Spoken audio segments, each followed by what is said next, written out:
Welcome to What Are You Reading? A podcast by the Public Library of Mount Vernon in Knox County. I'm Christie. And I'm Katie. And today I will be talking about the graphic novel version of Moby Dick. I chose this today because our summer reading program theme is Tales and Tales.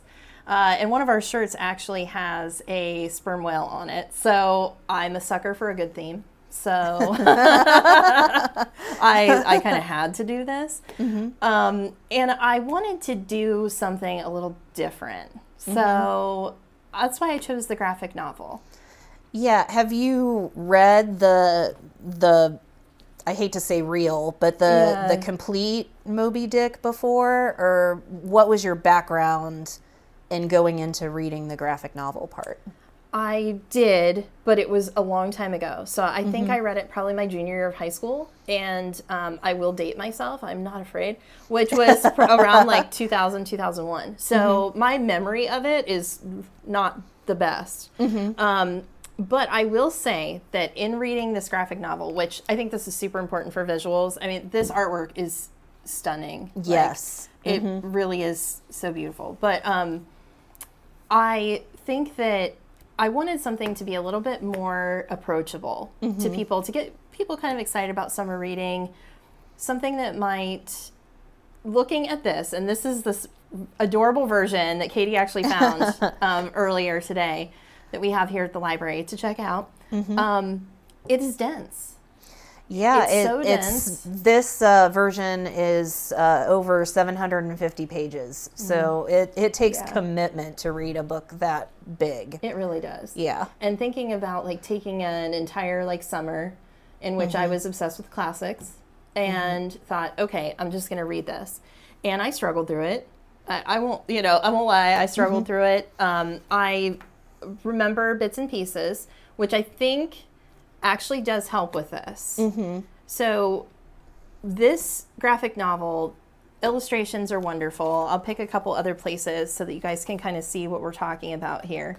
But this is actually, the illustrator is Chabot, and he does such a good job of conveying kind of the feeling that you get. So you'll have like these kind of little like chapter introductions. And I really like that it was a little bit stark. So you really get that atmosphere of, like just kind of the lonely seaman going, getting ready to find a new port and board the boat. So I felt like a lot of Moby Dick, which is obviously genius, but a lot of that exposition that you need to build the atmosphere of the story, we did get here in the illustrations. So I wanted to pick something that, if you're not willing to jump in there, maybe give this a try and see what you think. Yeah. I know that I too have read this version, and I like that you brought up the exposition. I have not read Moby Dick, so which I shared off camera that most of my knowledge of Moby Dick is popular references, like mentioning in Major League the little incident of Queequeg's coffin. And I actually had to read In the Heart of the Sea when I was in school, which is actually the true story that inspired Moby Dick. So it was a little bit harder for me to get into the graphic novel because I didn't have that background knowledge. Sure. Well, and it's interesting because I haven't read The Heart of the Sea, and I even haven't seen the film version. Yeah, they made a film version as well with Chris Hemsworth as the main character, and it's rough. Really? Yeah, I know that. I don't remember when it came out. But I think I remember telling you, it's like, it's not a movie for you. Yeah. Because you do see how the whaling industry works, which is really interesting, but at the same time, it is brutal. It's brutal to watch. And to a certain extent, definitely makes you want to root for Moby Dick a little more than you might anything else. Yeah. It's not like Jaws where you're like, go get him, Jaws. Yeah. Definitely not the monster that's attacking you. And, Starbuck actually brings that up in Moby Dick, that, Ahab's obsession with the whale, he's like, this is all constructed by you. This animal does not care that what you're doing. You have attacked this animal and it retaliated. And now you're continuing this vendetta. This animal is not aware of your vendetta. It is not your arch nemesis that is plotting against you. Yeah, just like any other animal, it's just trying to stay alive. Yes. And yeah, if you have a sharp, pointy spear thrown at it, then it kind of has the right to retaliate. Yeah. Absolutely. And if you guys aren't familiar with the story of Moby Dick, we'll kind of go over a little bit just to kind of pique your interest. But we meet this young sailor who is new to the fishing industry, and he just wants to get on a whaling ship. And he comes to this town. He hears this story about this kind of mad captain. He meets a harpooner whose name is Queequeg, who kind of gets him involved in this whaling industry.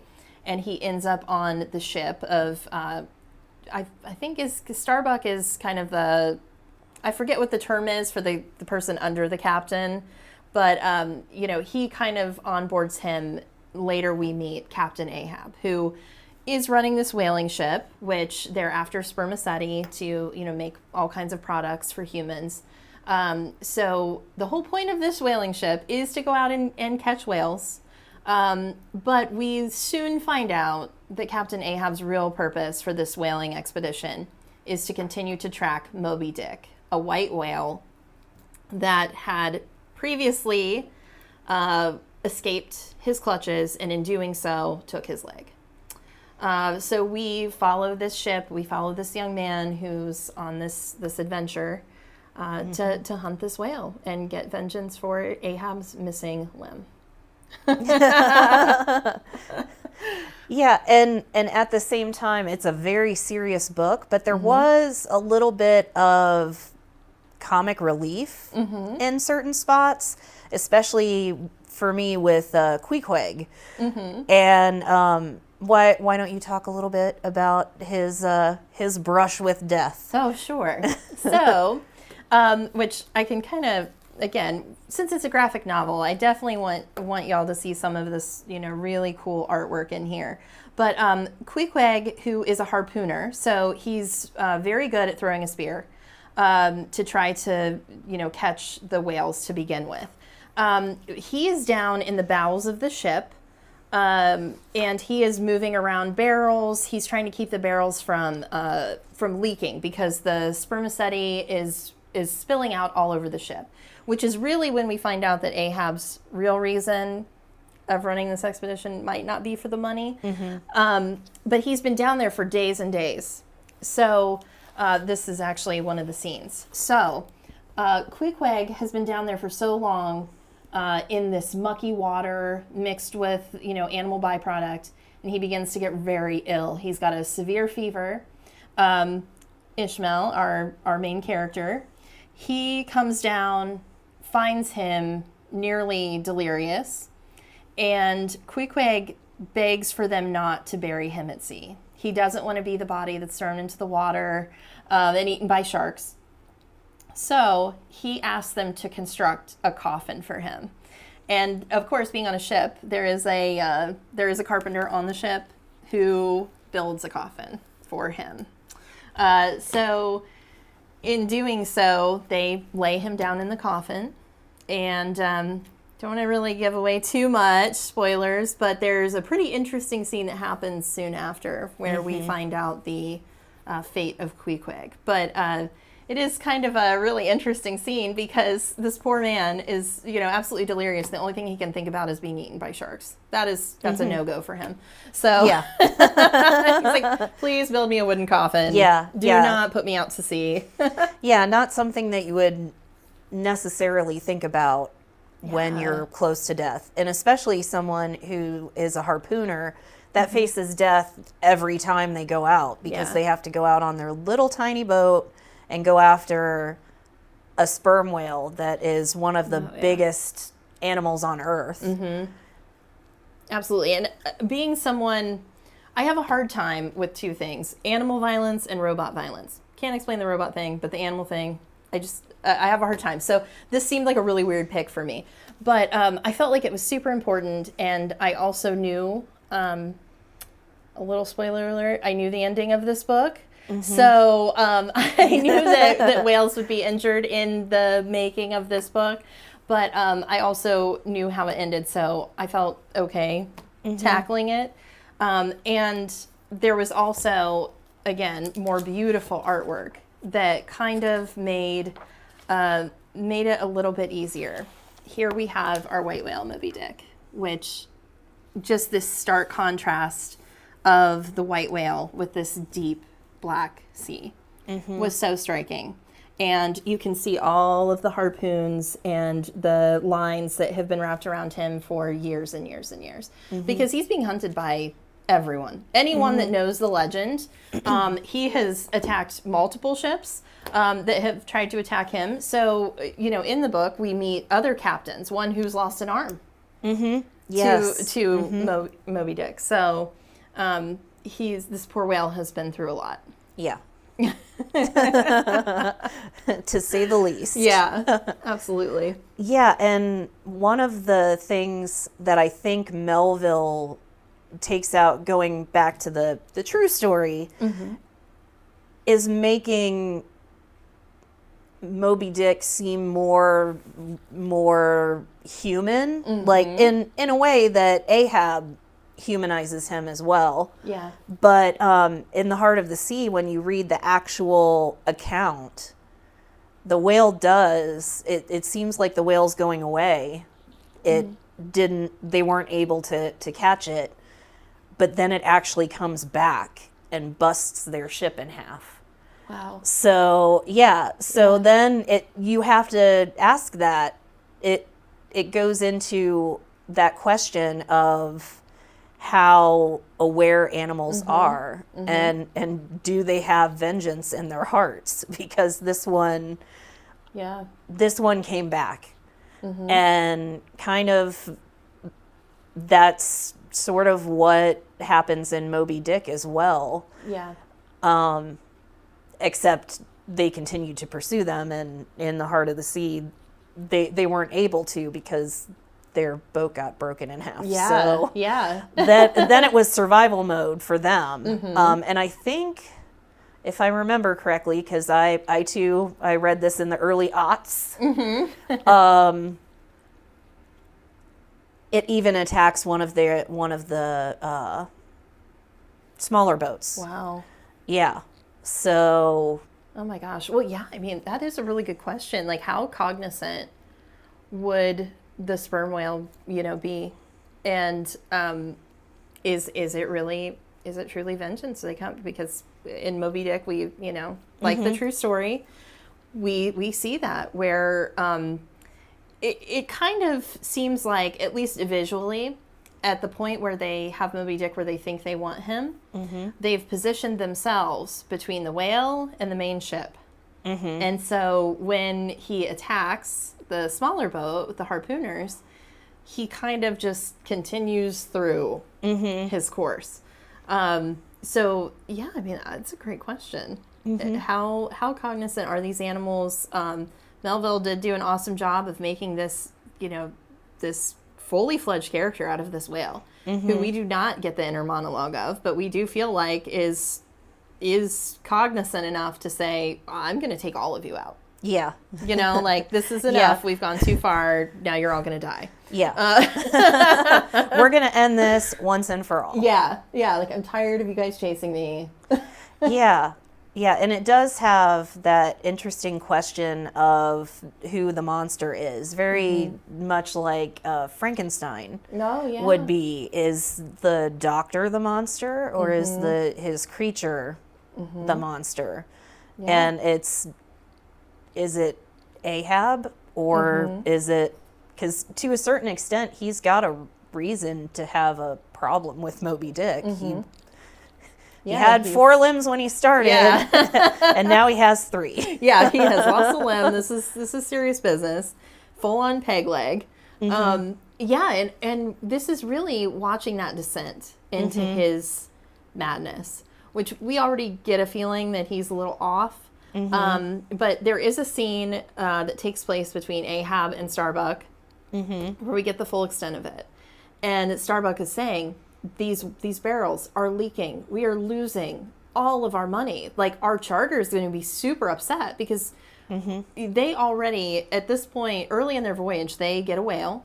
They have so much. They've got more product than they usually see in a full year. And they haven't been out for very long. So Starbuck is really arguing with him, saying, why don't we turn around? Why don't we go home to Nantucket? We've got so much product. And Ahab refuses to listen, to a point where he actually picks up his rifle and threatens Starbuck.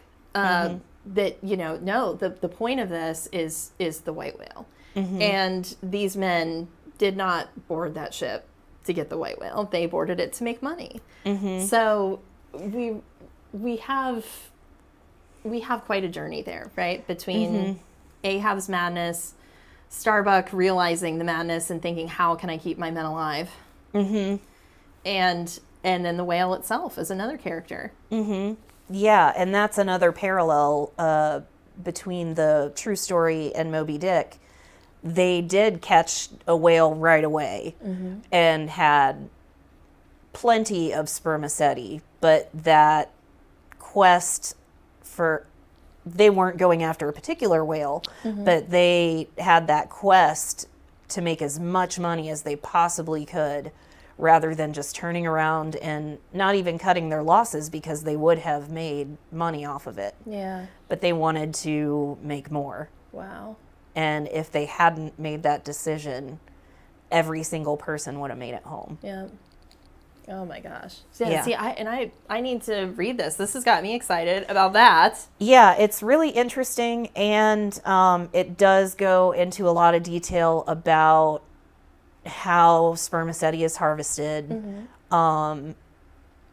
because I had no idea. I had no idea how barbaric it actually was to catch a whale, and how much work it took to process the spermaceti, which is something that I did really enjoy in the Moby Dick graphic novel, because it shows not so much the catching the first whale, but the processing of its spermaceti. Yes. Yeah, the fact that they had those the cauldrons with fire on board this ship, melting everything down. A very, very tough job all around. Yeah, and no wonder Queequeg ends up getting sick, because he spends all this time around boiling fat, basically. Yeah, absolutely. Yeah, the atmosphere of this, it's very dark, and it is heavy, but it is something that if you are interested in the story of Moby Dick, you don't feel like picking up a book necessarily that might take a lot of time. This is definitely an awesome option. So I was really happy to feature a graphic novel, because we haven't really talked about one of those yet. And we are getting one of these in, so you'll be able to check it out if you would like. And then the actual copies, as well as Heart of the Sea and DVD, also available here at the Public Library of Mount Vernon and Knox County. So stop by and see us, reserve online, any of that kind of stuff. And just thank you guys for joining us again today for another episode of our podcast, and look forward to our next one. We are changing the format up a little bit. Katie and I will be selecting a book every month, actually 2 books, one for each of us, that might be a new title or something that's coming out soon that we'd like to talk about and get you guys excited about as well. So thank you for joining us. Like, subscribe, follow, all that fun stuff. Check out our website, and thanks again.